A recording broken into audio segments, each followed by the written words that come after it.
Our next guest is going to be a defensive lineman that arguably has just incredible tape as well. Rafiq Abdul-Wahid, the defensive lineman from Chowan University, originally from Baltimore, coming down to, I believe, in North Carolina, in the hills there, and put on some incredible tape. So hopefully Rafiq is in the room waiting, the waiting room.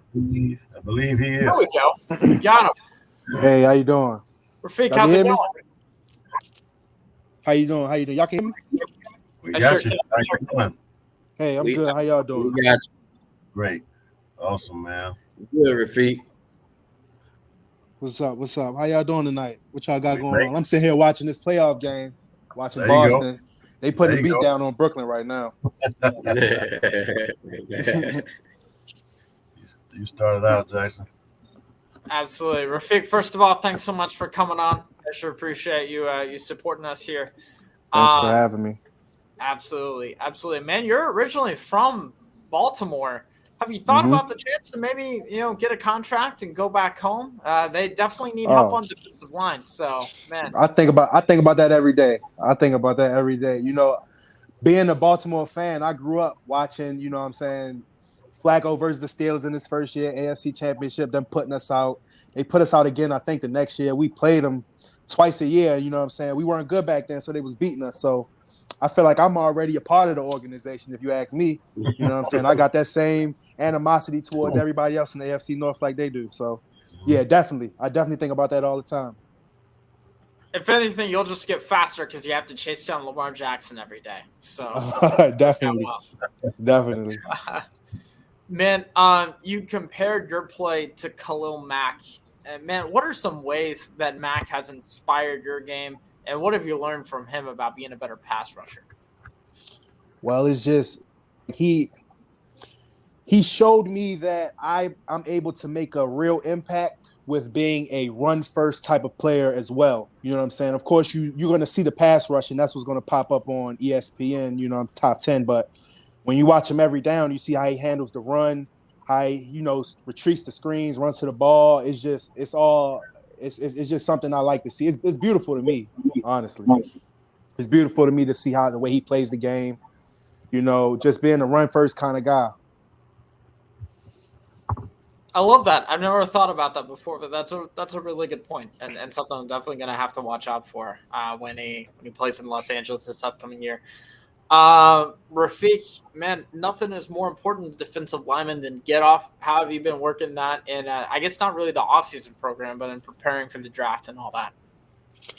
Just really just lifting and stuff. I've been getting a lot of sand workouts in. When you talk about get off, the sand helps with resistance. A lot of pool workouts and really just explosiveness, honestly. Exactly. No, I love that. The sand workouts are always good. Resistant bands, I know, are a pretty popular one. And man, swimming in a pool is a legit workout. You will feel tired, and that's just swimming. I'm not even working out in a pool. So Exactly. Yeah, man. Rafiq, I'm going to pass it along to Coach Williams, but man, I can't wait to see. We were just saying about Corey. Also, can't wait to see your name pop up on NFL Network a week from Saturday, hopefully, as we're watching the draft. So, hopefully, to Baltimore, too. Definitely, hopefully. That's right. Yes, sir. Yes, sir. Coach Williams, all yours. Yep. But once again, Rafiq, man, you just like our first guest, man, have always responded to us, and we appreciate you coming on. Nothing but respect for you having the respect to come on and talk to us. So we're excited to have you, man. I appreciate it. I'm excited to be here. Yeah. From watching your film, man, I'm going to tell you, watching your tape, the thing that popped off to me, first of all, you're really heavy-handed, strong defensive lineman, and you can play on the interior, you can get on the outside edge and rush. But the thing that showed me that you had athleticism, next level athleticism. I mean, you sometimes will beat when you're playing like a three tech. Sometimes you, on more than a few occasions, you will beat your guy to the inside, which is almost like the cardinal rule of things that people tell you not to do on a pass rush. Right. Yeah. And then once the quarterback, breaks contain, I have never seen a big guy, change directions, take that inside move, change directions, and still be able to make the play on the quarterback, man. So I mean, do you understand what that looks like on film when that's happening? Do you understand the athleticism that it takes to still be able to make that work, or is that just a natural thing? I'm just playing ball. Yeah, it's all of those things. First of all, it's athleticism, it's Mhm. playing ball, but when you play a defensive line, I feel like it just all comes down to want to. You know what I'm saying? You can have all these tools and stuff, but if you don't want to do it, if you don't really want to do it, if you don't have the desire, then it ain't gonna show up. You know what I'm saying? The way you just described it. You know what I Yeah. mean? So I think Mhm. it just all comes down to all those things, and then just the want to, the desire. Like I said, that's all defense is at the end of the day: desire. That's right, 100% right. Well, it's pretty impressive when you watch it, man. I mean, like I said, it's not just a fluke. I mean, I see it showing up, numerous times on the film, which tells me that that's a consistent thing that you could do. Mm-hmm. Um, the other thing that stands out to me is when we were getting into evaluating HBCU kids this year. Um, we were talking to coaches in the CIAA and man, and I'm telling you, almost every coach that we talk to would tell man the D lineman down there at Chowan, man. I mean, that kid can play, and I mean, they all talk about you, even when you're talking to them about their kids on the team, on their teams. Mm-hmm. So, what's that like for you to have that respect of the opponent, man? I mean, did you realize that people feel highly about you like that, or was that like to know that that's the case? I mean, it's a blessing. That's all you really look for. I feel like you want to have the respect of your opponent because that always means you're doing something right. If they can be man enough to tell somebody, you know what I'm saying, tell a person outside of the organization or the league, such as yourself, about how they feel about a player from the opposing team, that just goes to show that you're doing something right. So it's very flattering. It's very, you know what I'm saying. I take that. You know what I'm saying. That helps me. That's a confidence booster. No doubt. Definitely. No doubt about it. I mean, and I got to ask you, when, during your process, trying to get ready for the draft, trying to finish up a good, strong senior season, obviously for you to get that invite down to play in the Legacy Bowl, that should have been a moment that told you that you were on the pro map. Like people know who I am. I mean, if you didn't know, everybody was talking about you before that. That Mm-hmm. invite probably should have let you know that that was the case.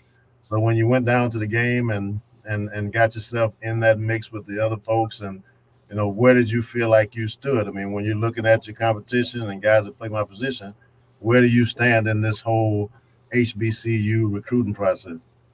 One of the best. Yeah. Point blank period. Mm-hmm. One of Absolutely. the Was that? best. That's right. I mean, you got a sack in the game, right? Yeah. I did. Yeah. Yeah, it Yeah. was That's it right. was That's right. that it was a great experience though, for real. It was a great experience, definitely. And you always look forward to being around a good group of guys because you can always learn. You know what I'm saying? Mhm. It's being going to an all-star game is nothing if you don't learn anything. So Right. I feel like I went down there and I learned a lot from the players that was around me, from the players I played against, the coaches, great coaching staff. So yeah, it was definitely a great experience. That's right. I mean, and then, like I said, and you went down there and you performed. And could you feel that, in some of the interviews, and you don't have to call any team names, but did you get some interaction from some teams and get a chance to talk to some folks there? I did. Not as much as I wanted to. Mhm. Just being honest, I didn't really understand the entire scout meeting with scouts process. You Mhm. know what I'm saying? I didn't Yeah. really understand it as much, but I did get a chance to interact with a few teams. I do know some teams know my name, so Yeah. I just felt like as long as I can get down there and get my name on somebody clipboard, I feel like I did my job. That's right. That's right. No doubt about that. I mean, now when it comes to your thought process of where you stand in the process. I mean, between where you're at when does it matter to you if it's a draft pick or if I get in as an undrafted free agent, if I have to Mhm. go work my way through a rookie mini camp? I mean, does that matter to you how you get in, just as long as you get an opportunity? As long as I get in, yeah, everything I done got. You know what I'm saying? It been the steps. It ain't never been the elevator. So I'm me personally speaking, I'm not even looking at the draft to get drafted. You know what I'm saying? I'm looking for the way to take the stairs. You know what I mean? Yeah, That's that's how right. it's always been, and I just feel like it ain't gonna change now. So yeah, definitely. That's right. That's right. Now I'm backing up a little bit off the yourself as a prospect, but I know Chowan isn't officially an HBCU, but you guys played an HBCU conference, and Mm-hmm. so obviously everybody sees you guys as one of an HBCU school. What's that like on the Chowan campus? I mean, do Chowan folks have that same level of respect for the HBCU history and all that thing, even though not necessarily an HBCU? Yeah, definitely. We're definitely aware of the history and aware of all the talent and all of the greatness that comes from just the HBCU culture. We're definitely aware of it. Like you said, playing the HBCU league, we get to see it up front. The Yeah. amount of talent that we have in that league alone. That's just one HBCU league. We got a lot of talent in that league. So yeah, I would say we definitely respect it and we definitely aware of it. You know what I Right. mean? That's right. That's right. So what's going on as far as your prepping and training and getting yourself ready to take some steps? I mean, what's happening now? Well, when I was home, I was training with some guys from my high school in the gym every day. And a few weeks ago, I decided to sign with an IFL team, Green Bay Blizzard, to play some arena just to get some more film. And I Mhm. figured since the season was going through the summer, ends around August time, I figure I Yep. can get some film. And you know what I'm saying? If I get a call, I get a call. But you know what I'm saying? I can still play ball right now. So Right. Right. that's what I just figured that was the best decision from That at the was. moment. That's right. That's not a bad decision at all. I mean, we've got long history. We've been in the Arena Football League and been around. Even spent some time at the Green Bay Blizzard, and I'll tell you that's a really smart decision because for you to get film, I mean, for you to add on to your portfolio and add on to your package and continue to get film, continue to work, and not only that, it shows scouts, hey, this guy really wants to play, and this guy's really trying to show us the whatever those improvements may be that you're trying to make. So that's a smart Absolutely. move. I mean, we spent 20 years between most of that was in arena football leagues, but it was we really felt really like we stood out when it came to helping guys get to the NFL, get to the CFL, and one of those major things that was always the thing that those guys did better or thought better than most guys in the same situation is that you Mhm. got to go get that film. If you feel like I need to go get that film and show people those reps, then Right. that all works out for you, man. So I would Exactly. imagine there's a lot of people in the NFL offices that are impressed with the fact that you're doing that. So I think you made the right move, and you're gonna be all right, man. Absolutely. Do you carry an agent right now? If you don't mind me asking, you don't have to tell me a name, but do you have an agent? Yes. Yeah. Okay. So obviously that agent understands that this is a good move for you to make. So you got some really good advice on that. So that's a good piece for that too. So man, I'm gonna pass it over to Coach Go. Okay. Yeah. How you doing, Rafiq? Hey, how you doing? I'm all right. I'm going to add to what Coach was saying because all my time spent in an arena game, coaching with Coach and under him. That's the smartest thing I've heard uh, college kids say in a long time. You know what I mean? That I'm in a process to go to the NFL, but I'm smart enough to know that I need to keep getting film and to go to an indoor league or what people consider minor leagues, right? Mhm. So whoever put that on your shield or put it on your chest, that's a really smart move. Stay healthy in that process, but smart, really smart move. Just know that. Mhm. All right. So my thing was I would ask you, Coach kind of went through the numbers with you. I would ask you at what point in your football process, whether it's college, high school, or a combination of the both, that you knew that you would be able to compete to go or play outside of college, NFL, CFL, Arena League, whatever. At what point did you know that for real? Well, that's a good question. That's a good question because I don't even think I can truly pinpoint a moment. I just know once I got into college, you know what I'm saying, no matter what this guy's doing, no matter what his stats are, no matter what his stats are, I just always liked me. You know what I'm saying? I could turn on the film like, wow, I did that. You know what I'm saying? That looks good. Even though I'm always trying to get better, I can always look at myself and always be, you know what I'm saying? I always liked me, like I said. So coming into my senior season, I knew it was a good chance. You know what I'm saying? Pretty much had the steps laid out, got a ball out, of course. You know what I'm saying? Want to make the playoffs. Didn't really get to do that, but I wanted to make the playoffs just, you know what I'm saying, get on that big scale, play some different Division II teams to try to get on some more radars.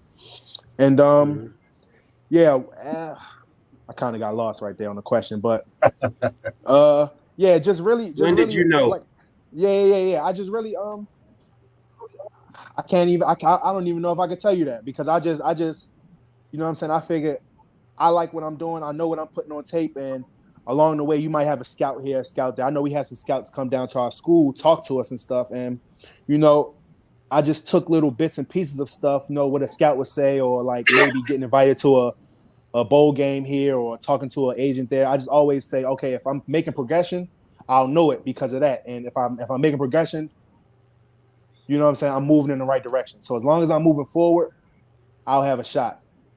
As long as I can get in front of the right people and play football, I have a shot.